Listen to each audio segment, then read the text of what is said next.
Parents of tweens, if you're familiar with far-off drop-offs... Dad, stop, right here. Or get DMs about what's for dinner, you may be experiencing tween milestones. For your son or daughter, these can start at age 9. HPV vaccination, a type of cancer prevention against certain HPV-related cancers, can start then too. For most, HPV clears on its own. But for those who don't clear the virus, it can cause certain cancers later in life. Embrace this phase. Help protect them in the next. Ask their doctor today about HPV vaccination. Brought to you by Merck. What's up? Orange County finally looked like the team we saw on opening night this past weekend as they defeated Tulsa, FC Tulsa 2-1 at Championship Soccer Stadium. And we're hoping the play will continue. The run of form is starting now. We're going to have a great run of form here, hopefully. We're going to get into that. We're going to talk about much more. We've got a jam-packed panel here for this episode. So let's get this thing started. Welcome to the show, champions. This is the Orange and Black Soccer Cast.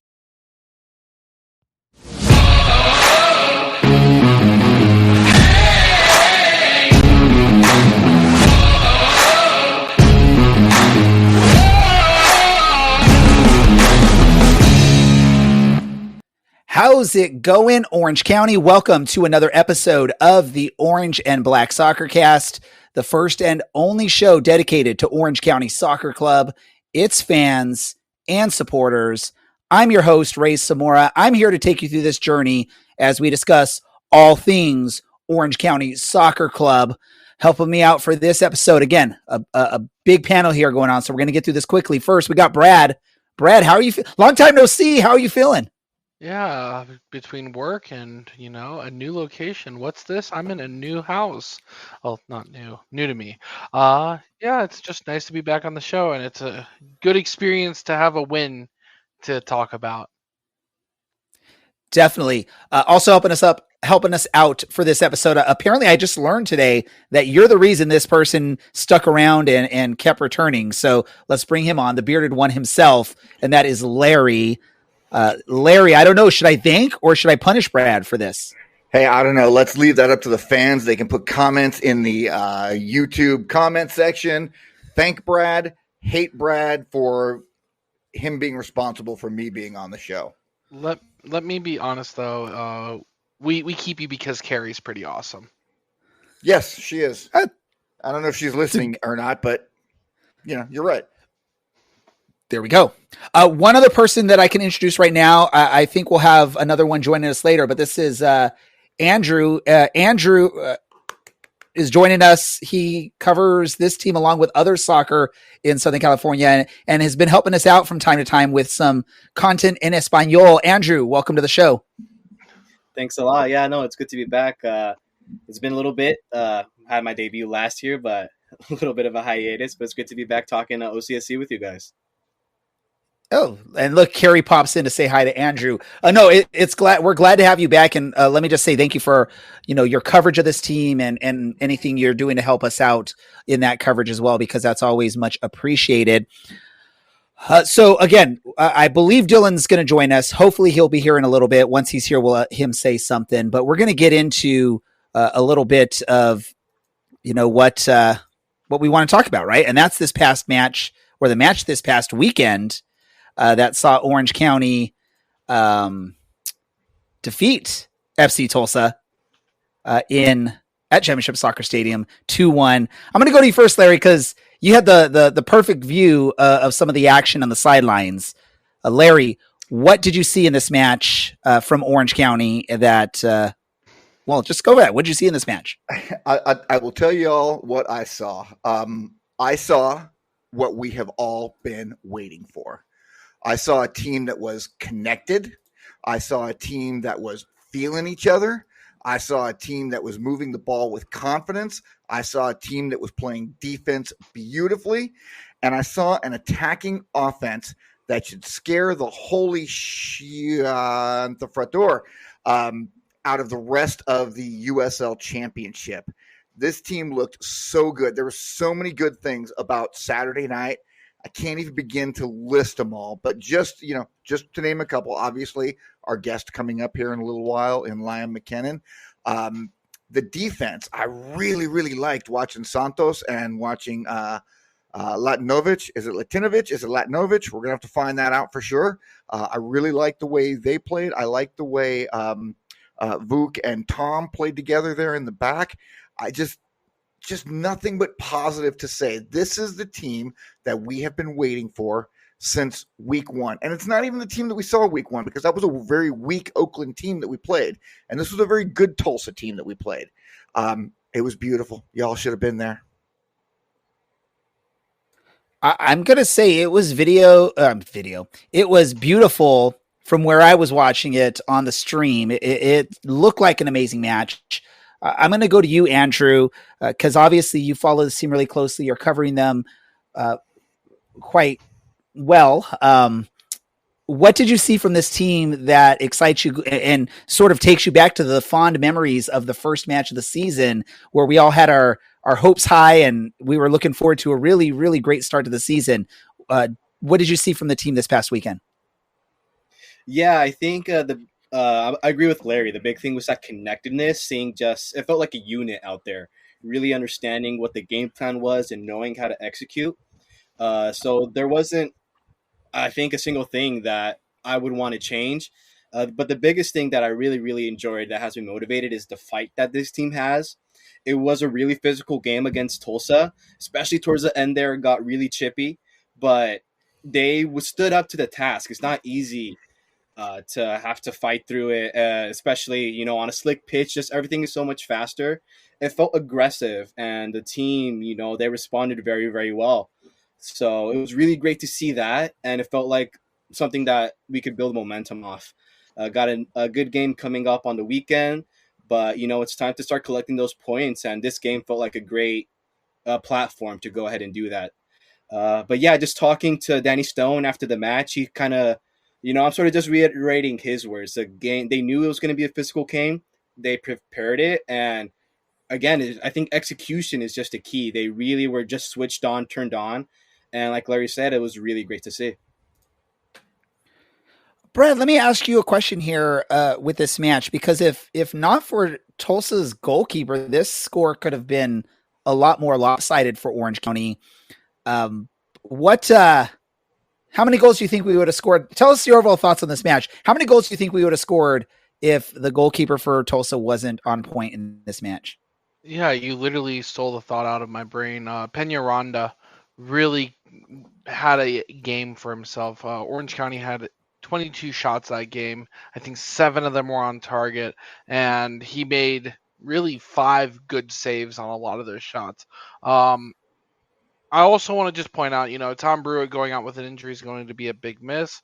But Ashton Miles coming in with a just wicked, long ball that the defender falls upon for that first goal, sets Orange County up kind of with a break that we really needed, because they were giving the fire that game. As for amount of goals, I think we would have scored 4 this game.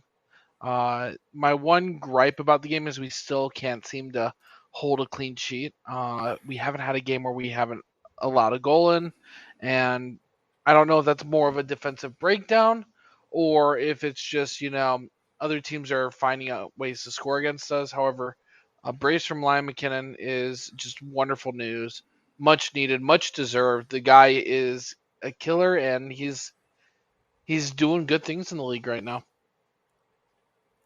Yeah, it was fun to see Lyam open up the score sheet for his USL Championship season here with Orange County.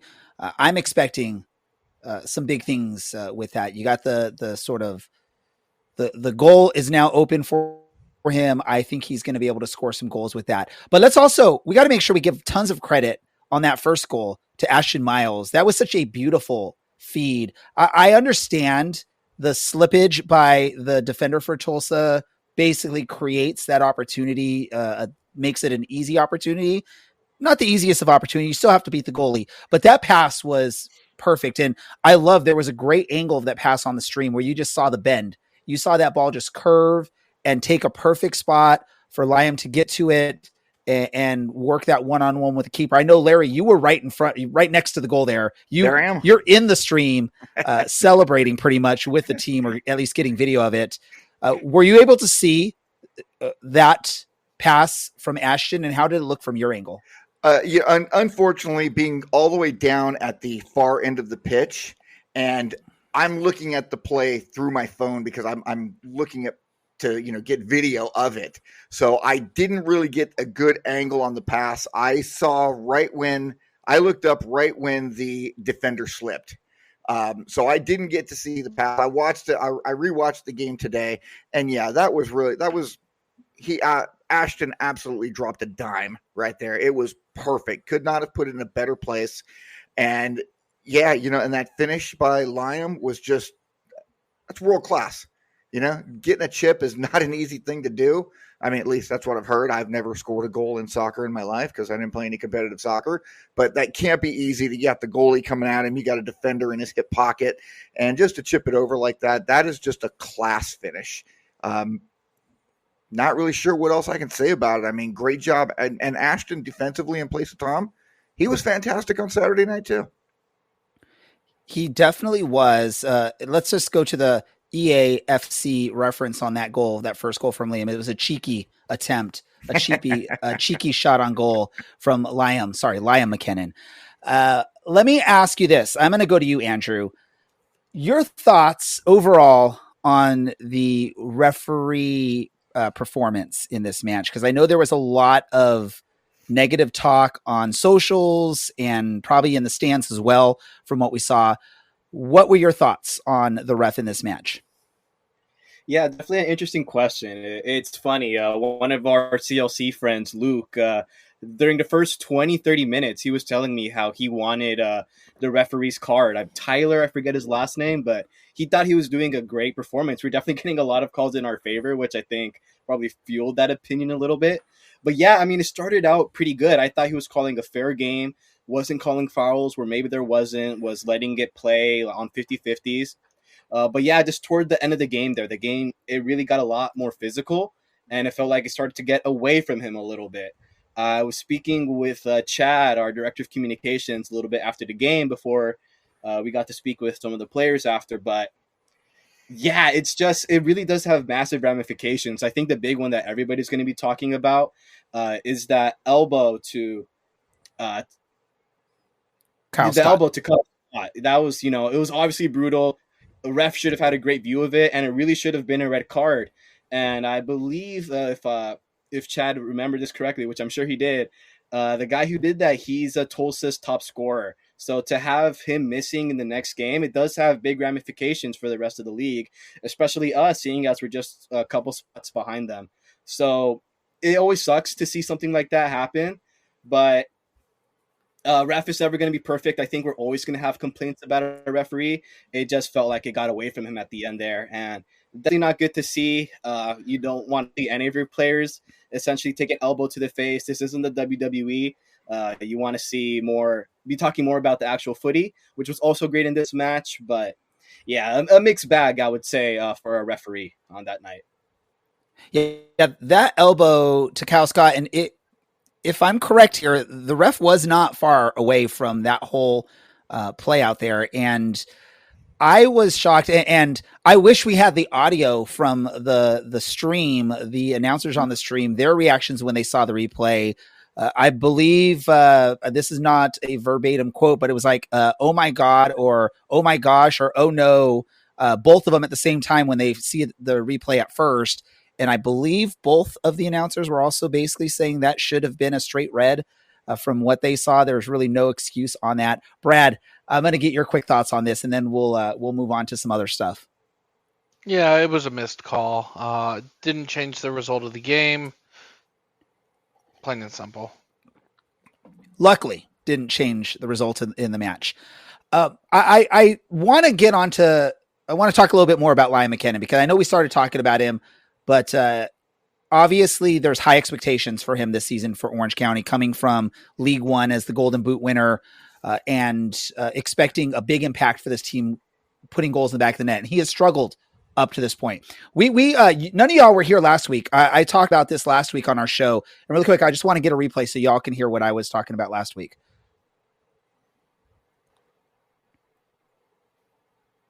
You sound great. Play up top in his head. He's struggling right now. I want to see Lyam play up top.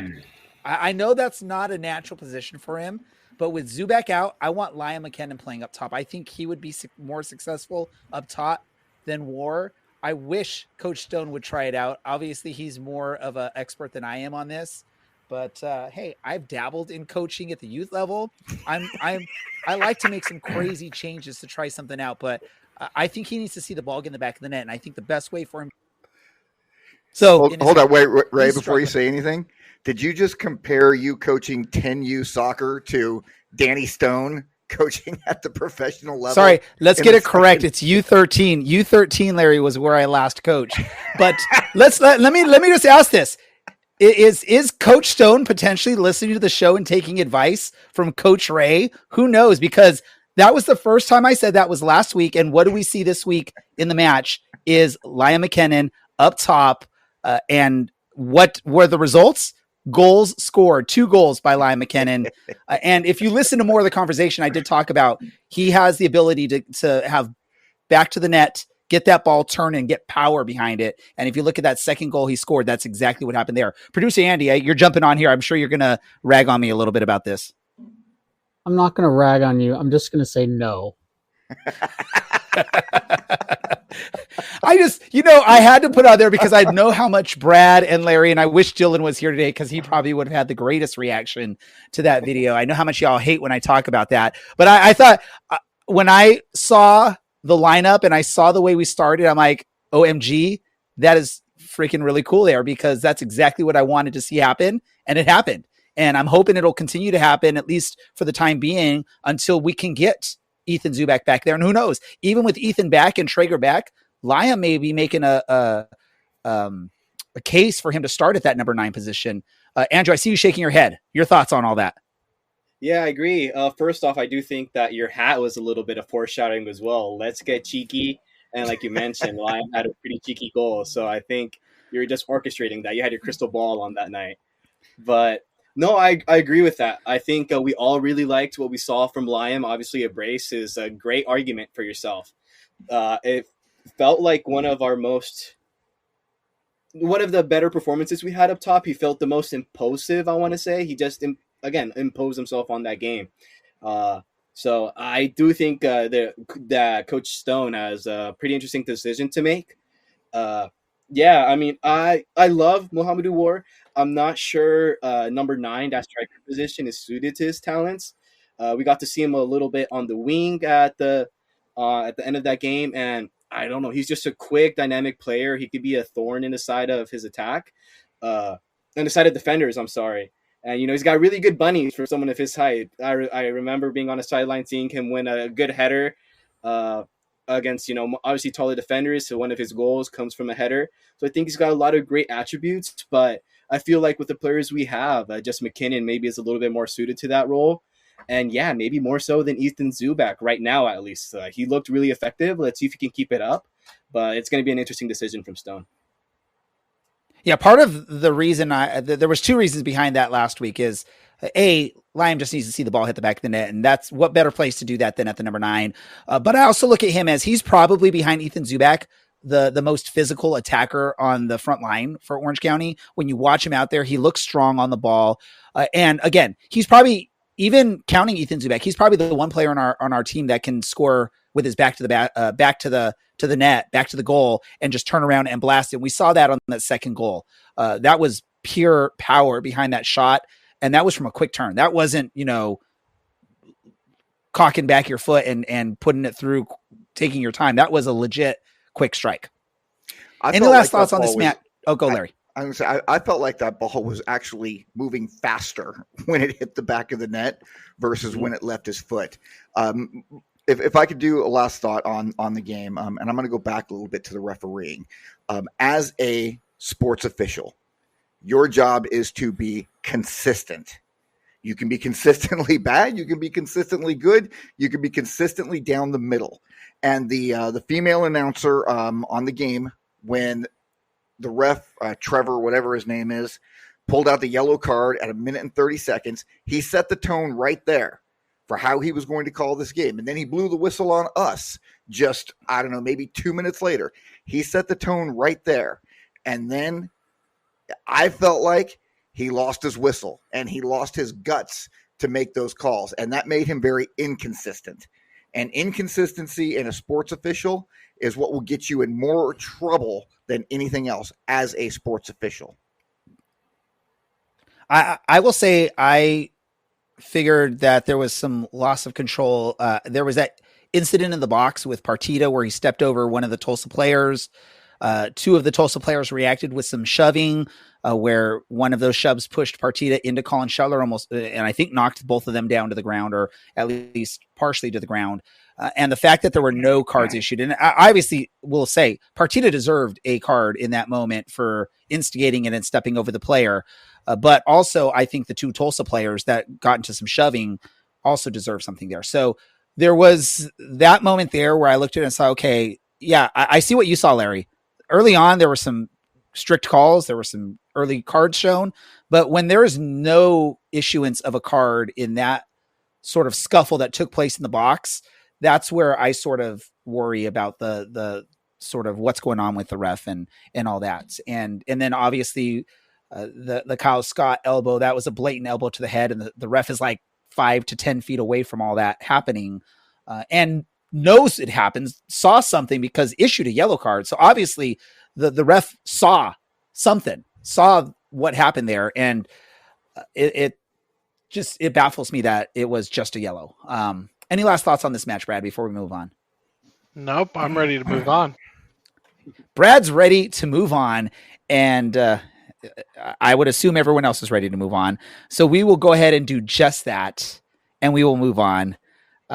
ChatGPT Plus is free for college students through May. Here's the thing. You've got a lot to do between now and then. Studying for finals, writing papers, trying to keep your life on track. And ChatGPT can help with all of it. It can quiz you for your econ exam, make a study guide from your French notes, plan out your meals and study breaks. It can get really specific on how you like to learn. It can even help you come up with ways to stop procrastinating. So from now until summer break, take advantage of all the ways ChatGPT can make your life easier. Restrictions apply.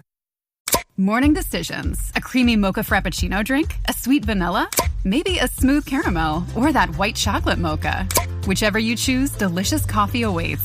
Start your day with bottled Starbucks Frappuccino drinks. Pick up a bottle near you wherever you buy your groceries. What do we have to talk about next? Brad, I'm going to let you talk about what's coming up next for Orange County. Yeah, so this upcoming Friday, not Saturday, but Friday, I feel a little sacrilege here because I'm wearing a Carolina Hurricanes jersey, and just coincidentally, we happen to play the other team in that city there. That would be North Carolina FC. They just played an Open Cup game today. They took a MLS team in Charlotte to extra time, in which case they got absolutely shellacked. It was 5 goals in extra time, 4 of them scored by the MLS team, Charlotte FC, in extra time. So it's safe to assume that this team, led by Olex Anderson Jr., is going to be absolutely tired on a short rest. Beyond that, you got Evan Conway, and then a bunch of younger players who, quite frankly and unfortunately, I've never really heard of. So traveling east to North Carolina is going to be a lot on the team, I bet.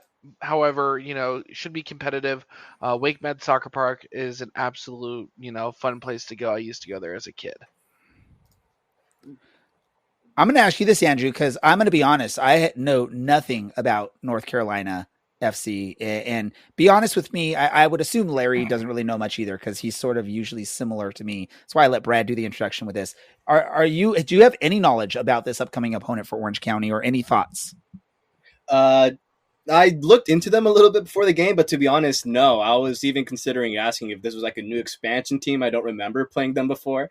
I just don't know too much about them. But from what I saw, the little research I did, it looks like right now, at least in terms of points, numbers, statistics, we're pretty level with them. In the Eastern Conference, they're in 5th place, so a little bit higher than us in 7th. But I think just maybe 1-2 more points than us at the most. They concede a good amount. They've got a goal difference of just +1. We've got one of -2. So a little bit better than us, but not much making the difference. And yeah, we're 1 point behind them, and we have a game in hand. So it just feels like there's a lot of parity there. And what Brad mentioned, they are going to be pretty beat playing 120 minutes against an MLS side. It's going to be difficult for any team. So again, and a quick turnaround, playing on a Friday rather than a Saturday, I think that goes in our favor as well. So when we're talking about level teams, I think it's those little things that make the difference.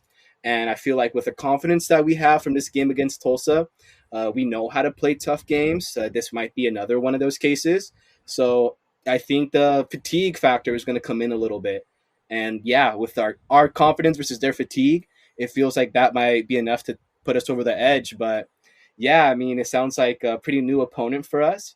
But definitely interested to see what happens. I really love the preparation, the work that Danny Stone and his team do. When Andy goes ahead to posting that clip tomorrow, it's just super dense. Every time he gives you an answer, it feels like a sermon, like he's giving a lecture. It's really, really informative stuff.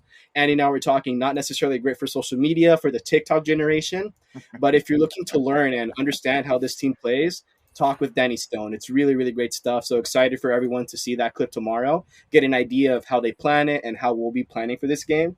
And yeah, I mean, I think it's just a lot of small things that I think will make a difference for us in Carolina. Yeah, and just Andrew, go ahead, Brad. Yeah, I was gonna add. Last time these two teams played around, this was a home game in Orange County, and I believe we had like 0 shots on goal that game. That was one of like the worst performances. So there's a lot to prove here, as a lot of the players on both of these teams remain similar, the same, or very limited changes. Last year, Olex Anderson, Evan Conway, Mikey Maldonado, and the keeper, Jake McGuire, all were on the team, with a couple of the substitutes now being regular starters in North Carolina. So there's going to be a lot to prove to that. Since last year, we are an improved team. And if we had 22 shots in this last game, you better hope we come out swinging again, because we can't have a game of 0 shots, and next week in my absence, you guys are going to be complaining, why are we bad again? Well, and I just wanted to share and just let you know, Andrew, and for those that are maybe newer to the Orange County fandom and USL fandom, to go, I believe North Carolina FC, they could trace their roots back to the Carolina Railhawks, which were a team that was started back in the 2000 or early 2000s, or mid first decade of the 2000s, I believe. And Brad can correct me if I'm wrong there, because I'm not expert. But they, just like we rebranded from OC Blues to Orange County SC, so going from like a sort of Americanized name to a more traditional soccer name, they did the same thing and transition. And then I believe when the USL split into the Championship, League One, League Two, they decided they wanted to go to League Two, did that for a couple seasons. They decided, hey, we want to be back up at the championship level. So that's sort of how that works. And obviously up until very recently, usually it was sort of like that traditional old school baseball style where you had the American League and the National League. You never played each other until the World Series. Sort of had that type of mentality in the USL for the longest time. And thus that's why North Carolina wasn't typically on the schedule for Orange County. Really quick, with our limited knowledge of North Carolina and what to expect, let's do our predictions for this match. I'm going to go to you first, Larry, since we haven't heard your voice for a while. Predictions for this match at North Carolina on Friday. Let me just say why I'm a little concerned about this game. Traveling back east, playing on Friday, 4:00 our time. These are all things that are very much out of the norm for our team. However, having said that, I agree with everything else Andrew said. No, wait, Andrew's over there. Sorry, pointed the wrong way. I think that we are going to come out firing. I think we're going to come out with just a plethora of offensive attacking. And I think at the end of the day, at the end of the 90 minutes, we're going to have a 3-1 Orange County victory. I believe Mr. MacKinnon's going to put another one in the back of the net, and we are going to start seeing a whole lot more goals from this guy over the next several weeks. Andrew, what about your prediction? Yeah, I was thinking a little bit of a repeat. I was going to say 2-1. I do feel like yeah, like Larry mentioned, we're gonna go ahead and attack. Probably have a lot more than 0 shots than we did that other time around. But I think it'll be sort of a similar type game, really physical. We're gonna have to go ahead and win the duels, and I think this team has the confidence to do that.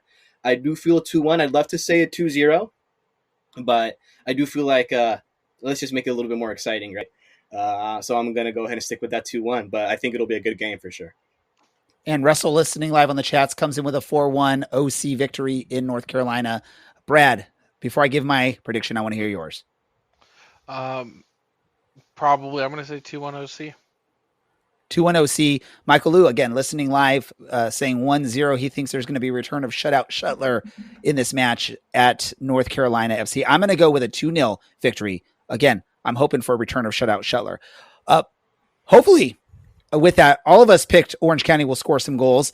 And hopefully our guest here that's going to be joining us right now is part of that score sheet for Orange County against North Carolina. Opened up his scoring for Orange County in the championship, USL championship this past weekend against FC Tulsa with 2 amazing goals, one cheeky, one a blast that, quote Larry, looked like it was faster when he hit the back of the net. Or was that not Larry? I can't remember who said that. But that's forward and goal scorer for your Orange County Soccer Club, Lyam MacKinnon. Lyam, first, welcome. First time on the show. Welcome to the show. Hey guys, thank you very much for having me. No, we're excited to have you, and what a perfect moment to have you on the show after a 2-goal brace against FC Tulsa. And you did it 2 different ways. You did the cheeky chip shot over the keeper. You did a back to the net, turn quickly, and blast it. Somehow, I don't even know how you got so much power behind that. Which of those 2 goals from this past weekend are you most impressed with? I would say the first one is a finish that I've been wanting to work on in the last couple of years even. So I think this is probably the one I'm, the most happy with personally. But I think the second goal for the entire game and the scenario of the game was definitely the one that felt the best. And just so we can clear the air here, the chip over the goalie, for anyone that isn't familiar or hasn't played the game of soccer or football around the world, they would look at that and say, that's a pretty easy thing to do. I mean, that's simple. Just chip it over the goalie. It just bounces to the back of the net. Explain to our listeners that maybe aren't familiar with how soccer works, how difficult to pull that off in a game is. I feel like obviously the speed of the game makes it harder. Obviously evaluating the goalie coming out is also a factor in that finish, but the surface, I would say the surface plays a big role if you want to chip the goalie. Yet obviously we have a great home field, and the grass was really perfect last Saturday, so that definitely helped the finish. And let me ask you this, because we saw sort of your transition to more of a 9 this past match against Tulsa instead of playing out of the wing where you've been spending most of your time for Orange County. When did you learn that you were going to play that role in this match, and what was your preparation to transition from playing in that winger role to playing that up top 9 striker role? So Coach Denny came to me the day before the game and told me I was going to start at the 9. And to be honest, it's a position that I've played a lot in the past, 5-6 years. So I'm used to playing the 9 as well.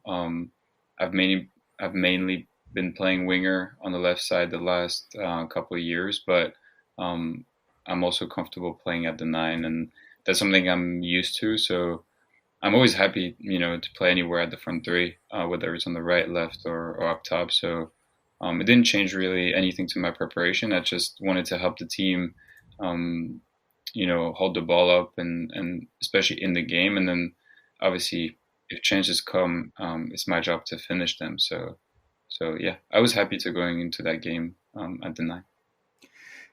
And you looked great playing the 9, Lyam. First of all, let me just say how excited we are all of us, all of the fans, all of us here on the podcast. Number one, to have you here. Number two, to see you open your account with Orange County Soccer Club. We all knew it was coming. There was never a question in our mind. Excuse me. Let's go back and talk about that chip a little bit. So Ashton makes a beautiful pass to you. The defender slips.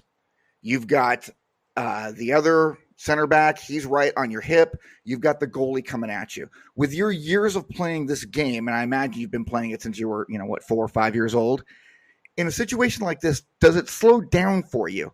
Or is it all happening very quickly?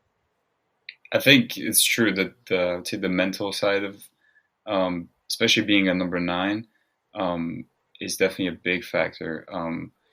And I would say in this sort of a situation where you have a lot of time to set yourself up for the finish, I think it's important to have habits. In that play, you mentioned that the last defender was coming back to trying to chase me, so I was just trying to get across of him, so to kind of take him out of the play, and then it's kind of like what does the goalie give me? And obviously he came out really fast, so the chip came out, kind of instinctively. So, in those situations, it's.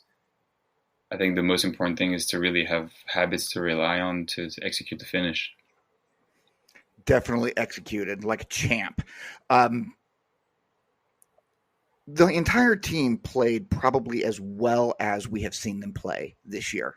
And keep in mind, one thing you're going to learn about me, Lyam, I am all emotion. I am no tactics. I don't know squat about tactics when it comes to soccer. I'm just a huge fan of this team and a huge fan of the game. But what I saw Saturday night was a team that was just purely unified. Did you feel that during the 90 when you were on the pitch with everybody? Did you feel connected? What was different about tonight versus, I hate to bring it up, but the Jägermeister Las Vegas game? To be honest, I think being on the field from the start in that game, I just felt like we were all together in one single purpose. We just wanted to show our fans what we can do. I think, goals scored or conceded, it's part of the game, but I think we wanted to be on the front foot and show that, we're able to put a great performance defensively and offensively. I think we pressed a lot in that game.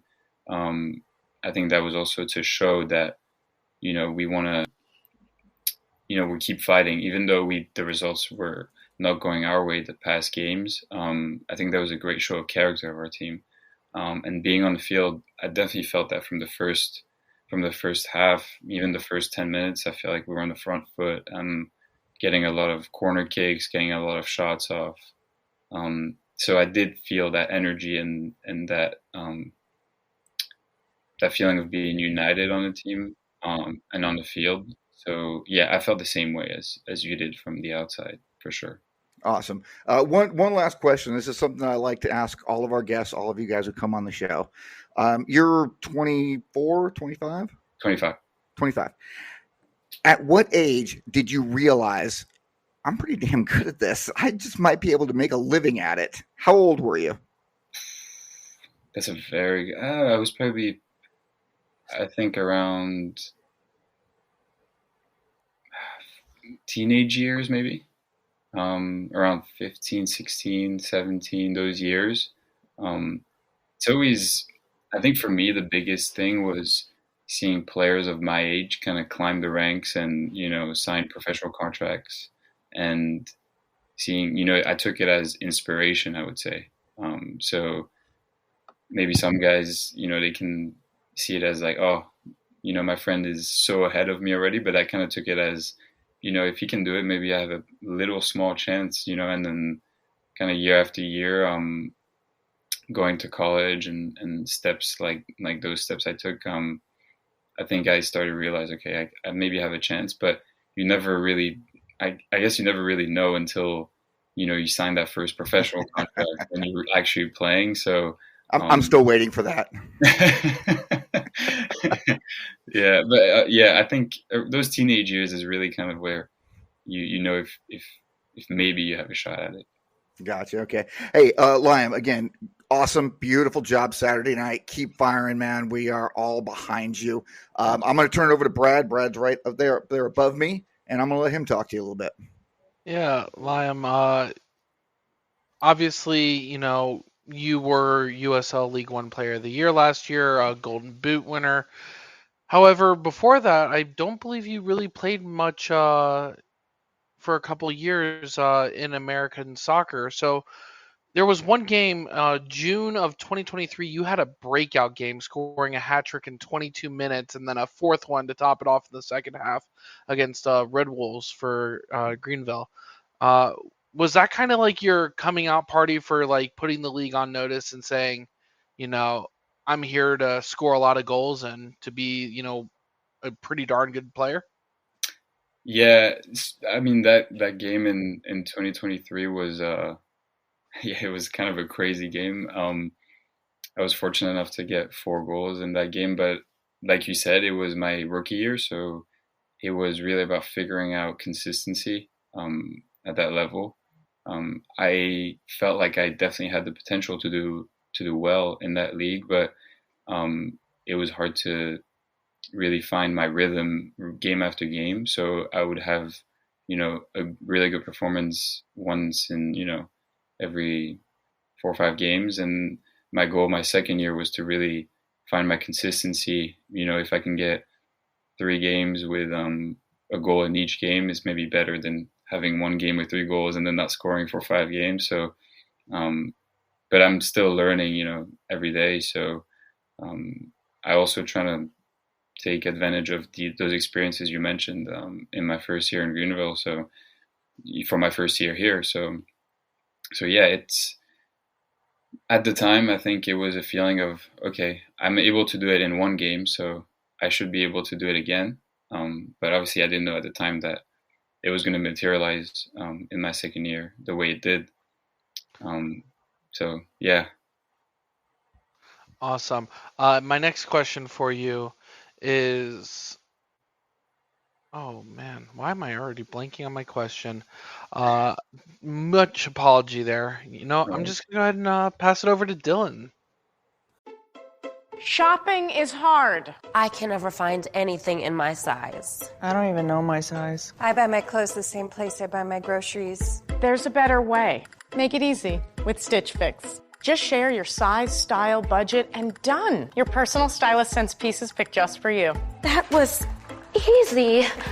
Stitch Fix. Online personal styling for everyone. Free shipping and returns. No subscription required. Get started today at stitchfix.com.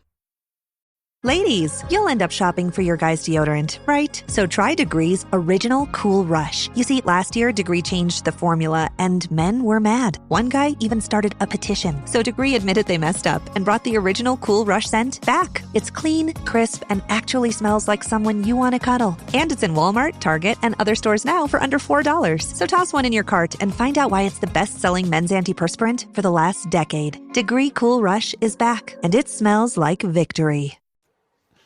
Thanks, Brad. Best segue we've ever had on the show. Lyam, we've got a couple fan questions that I wanted to ask you. So, obviously, you've been here in the U.S. for 6 years now, but what do you miss most about Switzerland? Outside of family, friends,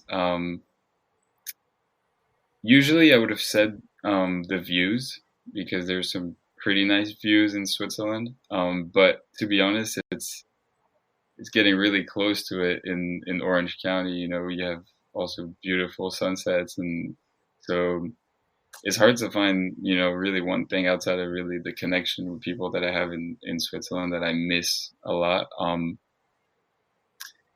Maybe, let me think. Oh, I think probably the thing I miss the most is being able to walk to places since Switzerland, I think. Because, yeah, that's the one thing that's kind of nice in Switzerland. It's so small, you're kind of, 15 minutes away from everything. But yeah, I really enjoyed it here in Orange County, especially. Fair enough. I mean, obviously you have the mountains, but it's hard to compete with the beach. So when you're going out who's your favorite teammate to go grab a meal with, and what are you two going to grab? Well, I'll mention two because I was just having dinner with them, Nico and Mo. We have this little tradition, every Tuesday usually every Tuesday we try to go get food together. So those two guys. Nice. Is there a specific restaurant that you've, kind of fallen in love with since coming to Orange County?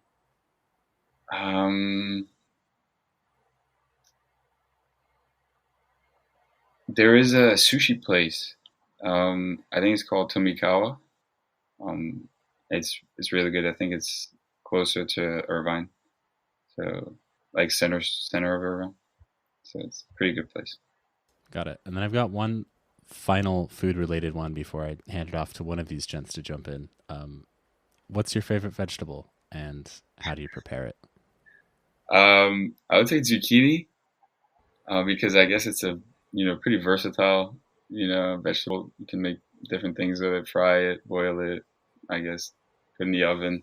I usually put it in the oven, just it's easier.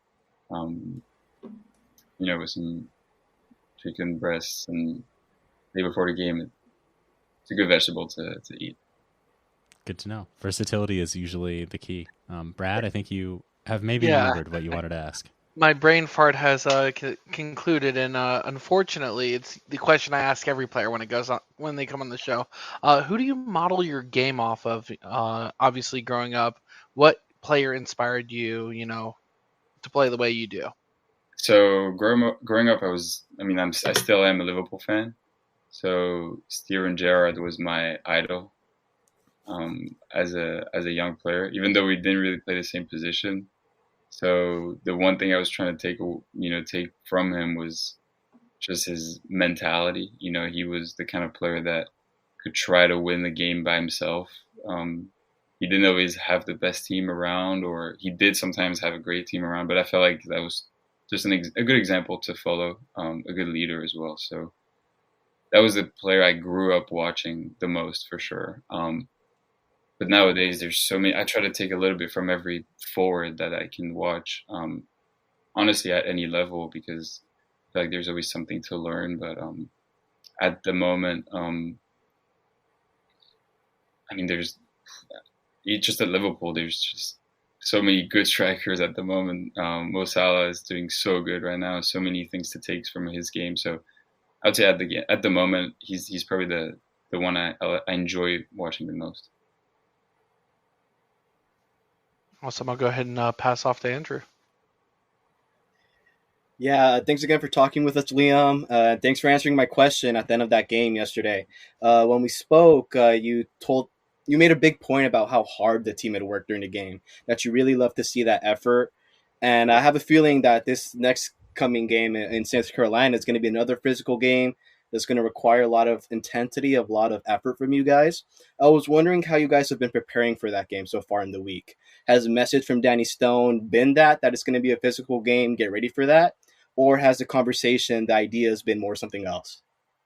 I would say the theme for the past 2 weeks has been just work hard. I think the main theme was just win your duels and work hard. And, even though we lost the game against Vegas, that week we had a really good week of training and we had a great intensity of training.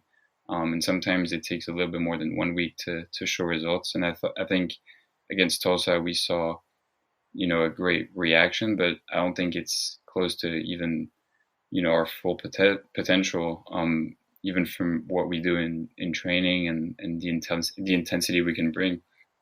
So the theme just, for me, from my point of view, it just stays the same. Just keep harping on, working hard, outworking the other team, and then the technical aspect and tactical aspect coming to play, obviously. But I think once we bring that intensity we brought against Tulsa, we're going to be very hard to beat, and then the moments of quality will show.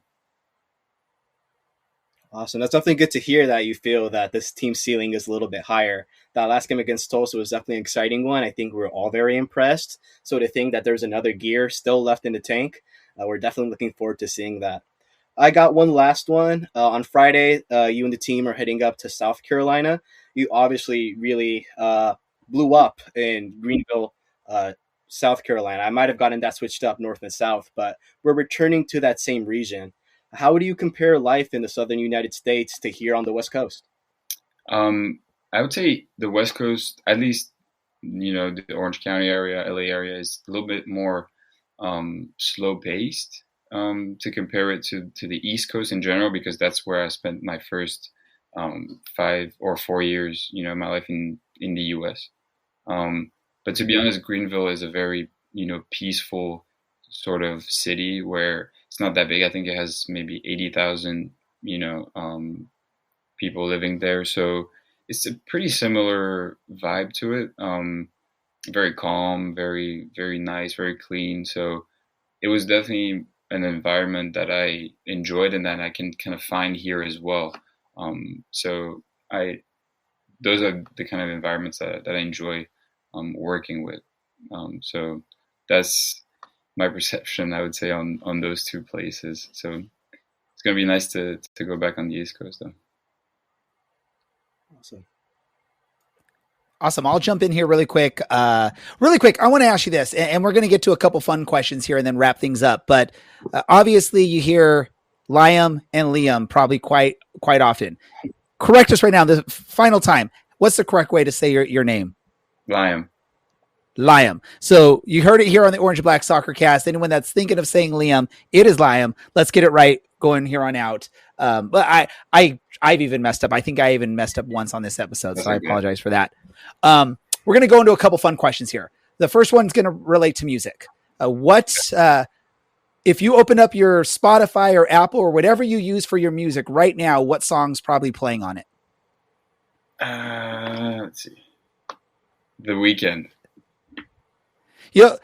Lyam, you're the first person to actually officially check to see what was potentially on the phone and not just guess. Usually it's just some random guess, and you actually checked. I love the thorough answer. Guess to The Weeknd as well. Awesome. Who on the team do you agree with their taste in music? You think they have great taste in music? I'm gonna say Rob, our strength coach, has great music for our lifts. So all right, I would say he's a good music guy for that specific purpose, though. All right, so I asked that question, so you have to know what potentially is coming up next. Who do you hope never gets to plug their phone into the aux or their whatever they play their music off of and control the music that day? Let me think. And I get it, you're new to the team, so it's a tough question to have to answer. But this is every player that's been on here. We've asked these types of questions, and it's usually just a fun time. Yeah, I'm trying to think. Because there's some people that never get on music, so maybe they have something to hide. I was gonna say Mo. Obviously, he's from Japan, so but he's actually showed me some good Japanese songs, so I can't say Mo. If I didn't hear the songs that he that he played, maybe I would have said Mo. But it's hard to say. Maybe let's Ted. I think I've never heard what Ted listens to, but I don't know. I don't trust him. There we go. Music. All right, last bit of fun questions here. We've been doing this recently. It's 10 quick response questions. I'm going to give you 2 choices. You say the first one that comes to your mind as your answer. This is just a way for us to get to know you. There's usually a theme behind this. I'm going to ask these questions. Are you ready for this? Yeah. All right, and I'm going to apologize because I may have some difficulty pronouncing some of these things I'm going to call here. So the first one, cheese fondue or fish tacos? Fish taco. Raclette with potatoes or avocado toast? Raclette with potatoes all day. All right. This was one that I'm probably going to mess up, so I apologize ahead of time. Apfelmorgranen or fusion-inspired California cuisine? I don't know what you said the first one, so I guess fusion is. Apparently, this is all courtesy of Gemini. I asked it a question. So apparently it's macaroni and cheese with potatoes.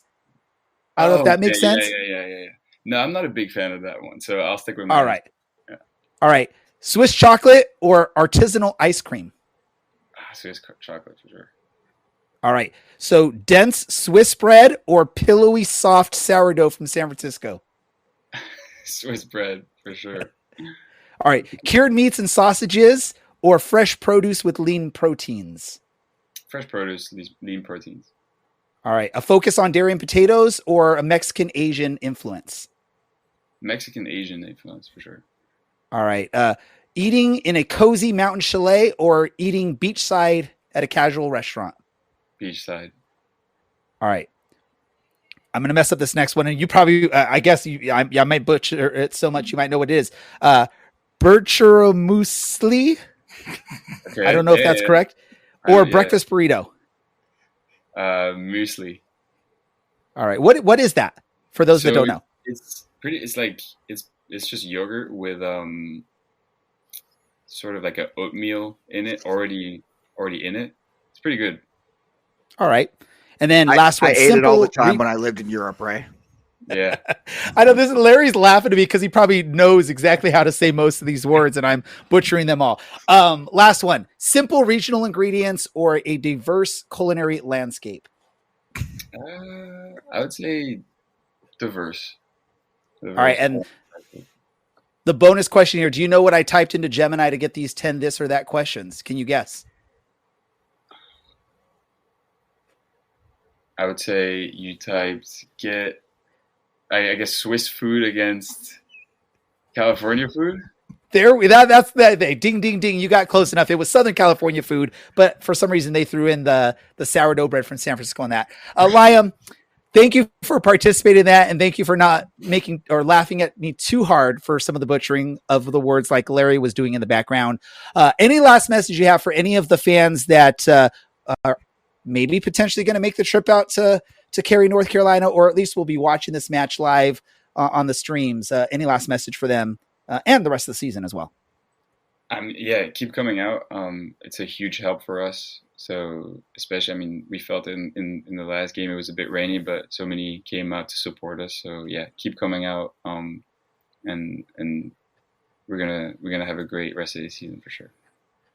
Awesome. Once again, everyone, a goal scorer and hopefully continued goal scorer for your Orange County Soccer Club, Lyam MacKinnon. Thank you, Lyam, for joining us. And we look forward to talking to you again in the near future. Thank you, guys. Thanks, Lyam. Awesome. And for those of you listening, if you didn't realize in the question there, we finally got Dylan here. I think he purposely missed the first part of the show because he didn't want to hear me talking about being a coach. But Dylan, really quick, your quick thoughts on this match this past weekend. And we're up against the clock, so it has to be quick. I don't know what I would do to never see one of our players get elbowed in the face again. But every couple of years, this happens. And every couple of years, I write down another player and add them to a list. Yeah. Oh, so Dylan's one of those people that has one of those lists like you see like on cartoons where they have this checklist of names that they're like, or was it like, there's like some like Adam Sandler movie, like one of his first movies where the guy has a list of the different people he's seeking revenge on. Dylan must have one of those lists. I'm not a perfect person. I'm just glad we got 3 points. All right. Really quick, because we are up against clock here. Any last thoughts from anyone soccer related? Doesn't have to be Orange County related. All right. I'm seeing shaking of heads. I'm seeing silence. Unless Andrew looked like he might have been ready to say something. Just because I was thinking of it earlier when Brad mentioned that the last time we played North Carolina, we had 0 shots on target.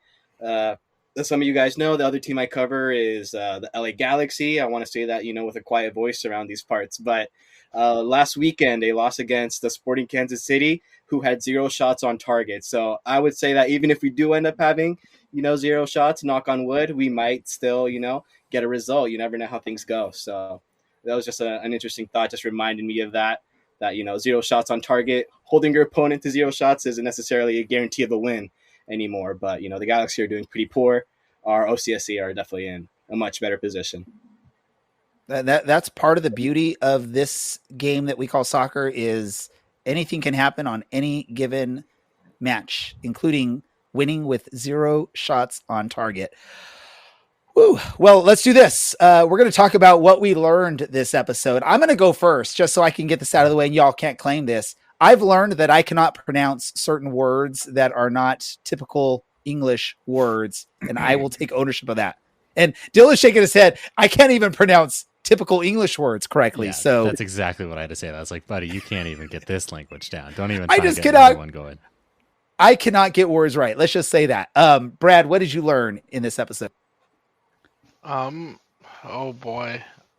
I learned that I'm drawing a blank just like I did earlier. I'm in pure preseason form after my move. You can tell Brad hasn't been here in a while because he seems like he was thrown off by this question of what did you learn? Like we haven't been doing this for the past year or so. Larry, what did you learn this episode? Alpler Magronen. That is what I thought you said you knew how to say it. That is how you say it. Okay. So that's what you learned, though. Okay. This is a PG rated show, Larry. Let's Man, it's Swiss pasta.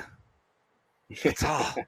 Which, you know what? Swiss pasta is actually a hell of a lot easier to say. Here, let me say this really quick. You know that I butchered a word so bad that someone from Switzerland could not even figure out what I was talking about when I was trying to say a Swiss pasta name. So there you go. Larry, what did you learn? I learned that Andy won't let me ask my wife's question. We don't need to distract Lyam, who's just scored 2 goals from the field, I think. Well, you know, if he's still watching right now, there was a super cute girl sitting next to my wife at the game, and she was very much into him. So, hey, Andrew, what did you learn in this episode, bud? He learned that we're a mess. Yeah, we all are. No, I learned that North Carolina has been, in U.S. soccer for a while, since 2006. That was something that was new to me. And, I think that would be the big takeaway. I'm probably going to look forward to maybe having some yogurt and oats in the future as well. Instead of whatever the other option was, breakfast burrito was the other option. Dylan, what did you learn this episode for the 2 minutes you were here? Yeah, it was supremely late to class, everybody. My apologies. But I learned just how flustered Brad will get if you misname what state the former Railhawks play in. That was perhaps even more exciting than listening to you butcher a whole bunch of Swiss words. That game was a close second. I feel like Brad was ready to somehow figure out a way to rip through the internet webs and get through the screen and attack, like one of those Japanese horror movies from back in the days, right?